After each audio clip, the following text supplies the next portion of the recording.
Comme il n'y a pas que les maths et la théorie qui permettent de penser juste, aujourd'hui je vais vous présenter un petit jeu de mon invention. Ce jeu s'appelle Caminante, du titre du poème de Antonio Machado.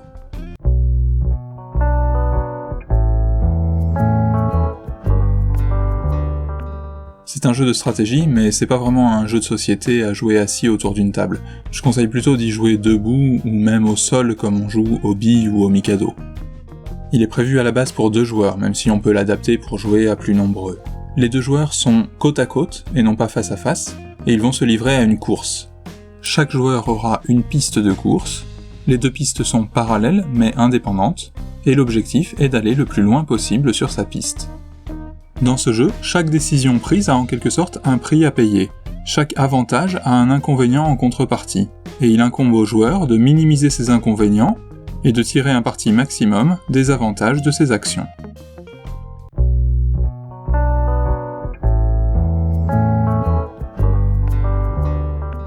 Pour y jouer, vous aurez besoin d'un paquet de cartes, de préférence 52 cartes plus 2 jokers, de 2 figurines et d'un ruban.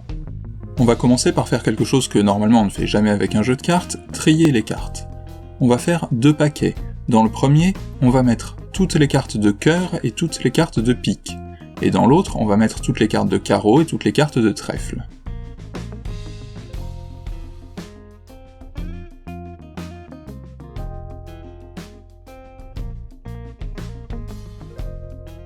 Donc, chaque paquet contient 20 cartes valeurs, 10 rouges et 10 noirs numérotées de 1 à 10, ainsi que 6 cartes figures, 3 rouges et 3 noirs, le valet, la dame et le roi. Chaque joueur va prendre un paquet, ainsi que une figurine. On va installer le ruban en longueur face au joueur, ce sera la ligne de départ de la course. Sur ce ruban, on va placer les 2 cartes joker face cachée, côte à côte face au joueur. Chaque joueur va placer sa figurine sur la carte qui est en face de lui. Ces 2 premières cartes représentent les cases de départ de la course. Chaque joueur a sa propre piste de course, et comme vous pouvez le constater, les pistes ne sont pour l'instant pas encore construites. On va les construire au fur et à mesure de la course, d'où le rapport avec le poème. Chaque joueur va prendre 4 cartes en main, au hasard de son paquet, et poser le reste du paquet à côté de sa piste. Ce sera sa pioche pour le reste de la partie. Voilà. On est prêt à commencer.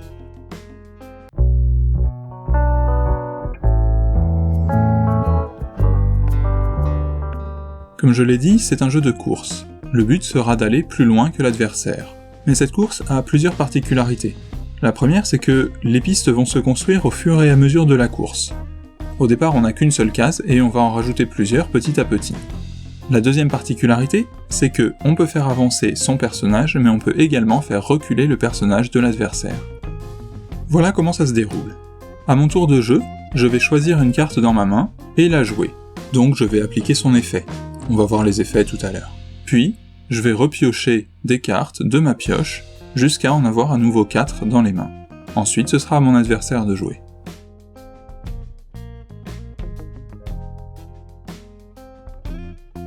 Quand je vais jouer une carte rouge, globalement, je vais avancer mon pion. Et quand je vais jouer une carte noire, je vais faire reculer le pion de mon adversaire.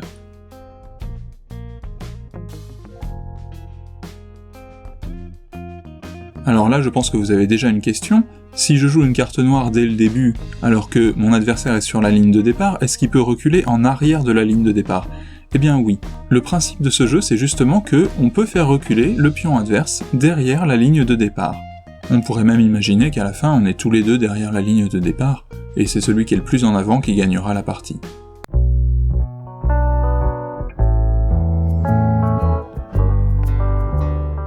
Si je joue une carte valeur, donc les cartes de 1 à 10, je vais simplement déplacer un pion sur sa piste d'autant de cases que la valeur de la carte. Donc si par exemple je joue un 5 rouge, je vais faire avancer mon pion de 5 cases vers l'avant. Si je joue un 3 noir, je vais faire reculer le pion adverse de 3 cases vers l'arrière. Seulement, comment ça se passe si la piste est trop courte ? Dès le départ, évidemment, comme il n'y a qu'une seule case, la piste est déjà trop courte. Donc il va falloir la prolonger. Pour faire ça, je vais simplement choisir des cartes dans ma main ou piocher des cartes dans mon paquet pour prolonger la piste d'autant de cases que j'ai besoin. Donc prenons cet exemple. Si je joue un 5 rouge, je suis sur ma case de départ, j'ai besoin d'avancer de 5 cases, donc je vais nécessairement devoir rajouter 5 cases, puisque pour l'instant il n'y en a aucune devant moi. La carte que je joue va me servir pour faire l'une de ces cases.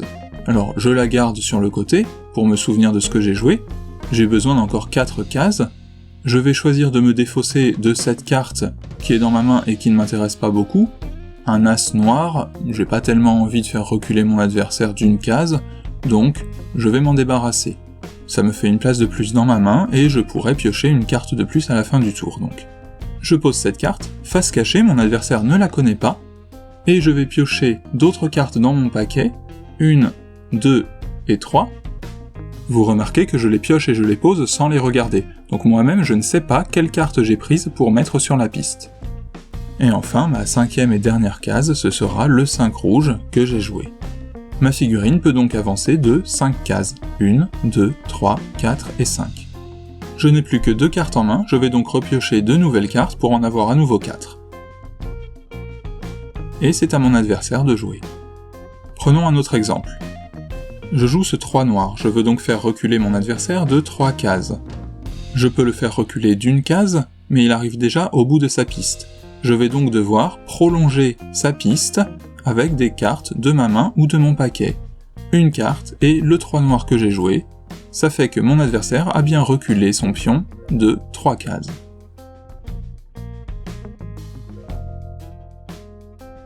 Dans les deux cas, quand c'est moi qui joue, que ce soit pour avancer mon pion ou faire reculer le pion de mon adversaire, je dois prendre des cartes de mon paquet ou de ma main pour prolonger la piste concernée. Donc la stratégie de ce jeu est là.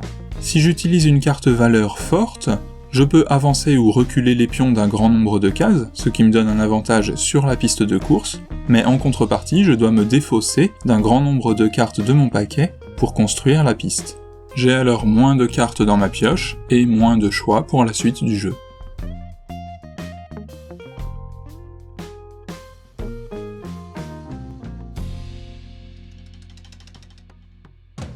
Alors maintenant, comment ça se déroule si je n'ai pas besoin de construire la piste ? Prenons cet exemple. Imaginons que mon pion a déjà avancé et reculé pendant les tours précédents. Je joue un 2 rouge, je veux donc avancer mon pion de 2 cases. La piste est déjà assez longue, je peux donc facilement l'avancer de 2 cases sans avoir besoin de construire la piste. Qu'est-ce que je fais de ma carte 2 rouge ? Puisque je n'ai pas besoin de construire la piste, je ne vais pas la poser dessus, donc je vais simplement la défausser, c'est-à-dire la poser à côté de ma pioche. Quand ma pioche sera vide, je pourrai remélanger ma défausse pour former une nouvelle pioche.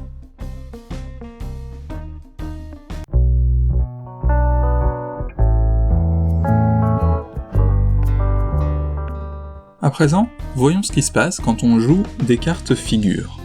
Le valet permet de raccourcir la piste d'un côté et de l'allonger de l'autre côté.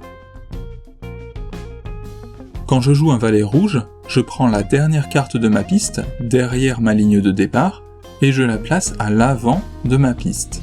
Ensuite, je pose mon valet rouge lui-même en première place. Pour un valet noir, c'est similaire mais avec la piste adverse. Je vais prendre la carte la plus en avant de sa piste, et je vais la placer tout à l'arrière. Ensuite, je pose mon valet noir en dernière place. Dans les deux cas, si la figurine du joueur est sur la carte que j'enlève, je dois la déplacer. Donc si ma figurine était sur la dernière carte, je l'avance d'une case, et si la figurine de mon adversaire était sur sa première carte, je la recule d'une case.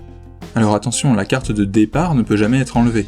Donc jouer le valet ne fonctionne que si la piste s'étend des deux côtés de la ligne de départ, puisqu'il faut prendre la carte d'un côté pour la mettre de l'autre côté. Si je joue un valet rouge alors qu'il n'y a pas de carte en arrière de ma ligne de départ, ou si je joue un valet noir alors qu'il n'y a pas de carte devant la ligne de départ adverse, eh bien le seul effet que ça aura, c'est que je placerai mon valet à l'extrémité de la piste, et c'est tout. Je ne pourrai pas déplacer de carte. La dame maintenant. La dame permet d'utiliser les cartes du paquet adverse pour jouer. Quand je joue une dame, je pioche la première carte du paquet de mon adversaire, et je la révèle. Si cette carte est de la même couleur que ma dame, alors je vais la jouer comme si elle était à moi, mais avec les cartes de mon adversaire. Imaginons que je joue ma dame rouge. Je prends la première carte de la pioche adverse. C'est un 5 rouge, il est donc de la même couleur que ma dame. Alors je vais le jouer. Je vais donc avancer mon pion de 5 cases, et si j'ai besoin de compléter ma piste, je vais piocher des cartes dans le paquet adverse. Ici par exemple je dois avancer de 5 cases, au bout de 2 cases j'arrive au bout de la piste, donc je dois en ajouter 3, que je vais donc piocher dans le paquet adverse. 1, 2 et 3. Une fois que j'ai terminé de jouer, je place ma dame à l'extrémité de la piste. Si je joue une dame noire, le principe est le même, sauf que je vais faire reculer le pion adverse et utiliser les cartes de l'adversaire pour rallonger sa propre piste vers l'arrière. Je placerai ensuite ma dame noire à l'extrémité de sa piste. Si je n'ai pas besoin de prolonger la piste en piochant la carte adverse, eh bien tout simplement cette carte sera défaussée chez l'adversaire. Et ma dame sera placée à l'extrémité de la piste. Et enfin, si la carte que je pioche n'est pas de la couleur de la dame que j'ai jouée, ou si c'est une figure, eh bien ma dame n'a pas d'effet. Je vais défausser la carte et simplement placer ma dame à l'extrémité de la piste correspondant à sa couleur. C'est-à-dire à l'avant de la mienne si c'est une dame rouge, et à l'arrière de la piste de mon adversaire si c'est une dame noire. Enfin, le roi. Le roi permet d'augmenter la valeur des cartes qu'on va jouer par la suite dans la partie. À tout moment, lors de mon tour, je peux révéler un roi de ma main. Ça ne compte pas comme une action de jeu, donc je pourrais quand même jouer une carte en plus.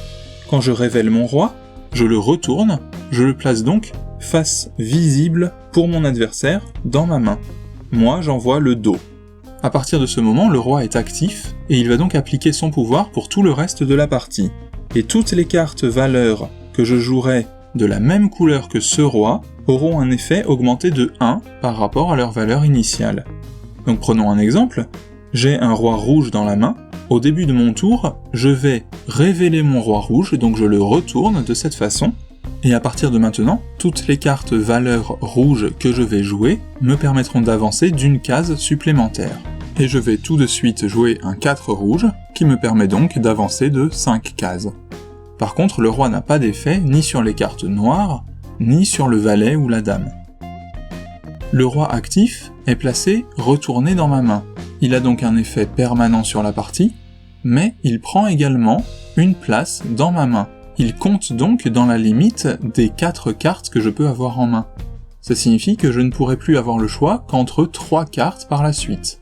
Donc, en contrepartie de l'utilisation du pouvoir du roi, je réduis mes possibilités de choix ultérieurs. Une fois qu'un roi est révélé, il ne peut pas être désactivé. Je ne peux pas le retourner une nouvelle fois, et je ne peux pas ni le défausser, ni l'utiliser pour construire ma piste. On peut révéler les rois des deux couleurs. On augmentera ainsi les valeurs des cartes rouges et noires, mais en contrepartie, les rois prendront 2 places dans la main.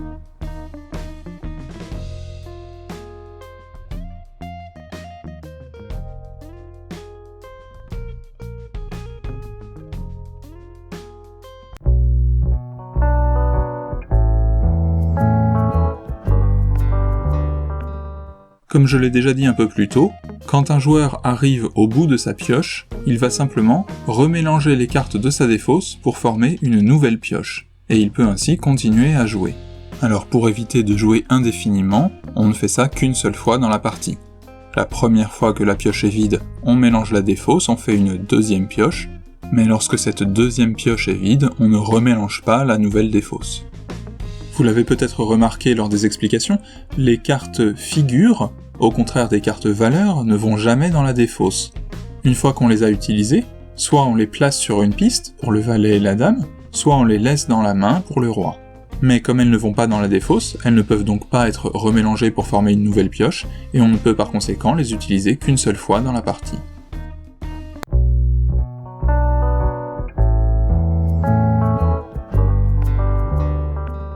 Une autre particularité de ce jeu est que la partie ne s'arrête pas nécessairement au même moment pour les deux joueurs. Vous avez certainement compris que le principe était de savoir gérer ses ressources, gérer les cartes qui nous restent dans la pioche. Un joueur qui n'a pas de carte jouable en main doit passer son tour. Qu'est-ce que c'est qu'une carte jouable ? Une carte valeur est jouable si le joueur peut avancer le pion concerné du nombre de cases nécessaires. c'est-à-dire si la quantité de cartes dans la main, dans la pioche et dans la défausse du joueur peut lui permettre de prolonger la piste d'autant de cases qu'il faut. Une carte figure, elle, est toujours jouable. Si un joueur n'a pas de carte jouable en main, alors il doit passer son tour, pour cela il révèle sa main, pour prouver qu'il n'a plus de carte jouable, ensuite il reprend sa main, et c'est à l'adversaire de jouer. Puis, si le joueur peut à nouveau jouer, il doit le faire. Et s'il ne peut pas, il passe à nouveau son tour, en révélant sa main une nouvelle fois. Lorsque les deux joueurs sont bloqués, la partie s'arrête. Vous comprenez donc qu'il est possible pour un joueur de terminer sa partie bien avant l'autre, et de passer les quelques derniers tours à regarder son adversaire jouer. Tout dépend de la manière dont on a réussi à gérer nos ressources au cours de la partie. Alors attention, ça ne veut pas dire nécessairement qu'on a perdu. Ce n'est pas parce qu'on n'a plus de possibilité de jouer qu'on a moins bien joué. Le but c'est toujours d'aller le plus loin possible. Simplement, vous vous en doutez, le joueur qui préserve ses ressources plus longtemps a plus de chances de pouvoir dépasser son adversaire à la fin. Mais encore une fois, il a plus de probabilité de le dépasser et ça ne veut pas dire qu'il a nécessairement gagné. Si aucun des deux joueurs n'a plus de cartes jouables, les deux sont donc bloqués, la partie se termine, et le vainqueur est celui dont le pion est le plus avancé sur sa piste. Prenons un exemple. Il ne me reste plus que 2 cartes dans ma pioche. J'ai en main un 5 noir, un 7 noir et un 8 noir, ainsi qu'un roi noir actif. La plus petite de mes cartes, le 5 noir, aurait donc un effet de recul de 6 cases. Or, le pion de mon adversaire est déjà situé sur la case la plus en arrière de sa piste. Il me faudrait donc 6 cartes, en comptant le 5 noir que je joue, pour pouvoir l'utiliser. Or, je ne possède que 5 cartes, 2 dans ma pioche et 3 dans ma main, puisque le roi n'est pas utilisable pour construire une piste. Je dois donc révéler ma main et passer mon tour. Maintenant, imaginons que mon adversaire joue un 3 rouge. Il avance donc son pion de 3 cases sur sa piste, et défausse sa carte. Je peux alors jouer mon 7 noir, qui fait reculer le pion de mon adversaire de 8 cases. Je le recule de 3 cases jusqu'à l'extrémité de la piste, et j'ajoute mes 5 cartes pour compléter.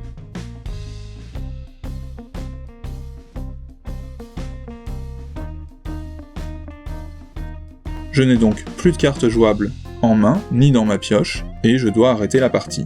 À ce moment-là, si mon adversaire a encore des cartes à jouer, eh bien, il peut toujours. Lorsqu'il n'aura plus de cartes lui non plus, la partie sera terminée.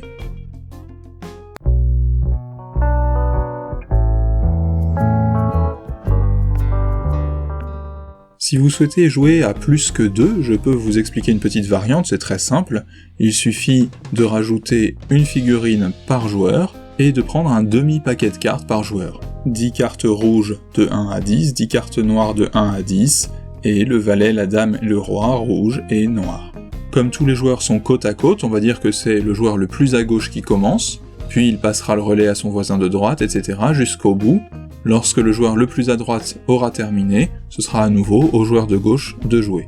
Lorsqu'on joue une carte rouge, eh bien, on fait avancer son propre pion, comme dans les règles de base, et lorsqu'on joue une carte noire, on peut choisir quel adversaire on veut faire reculer.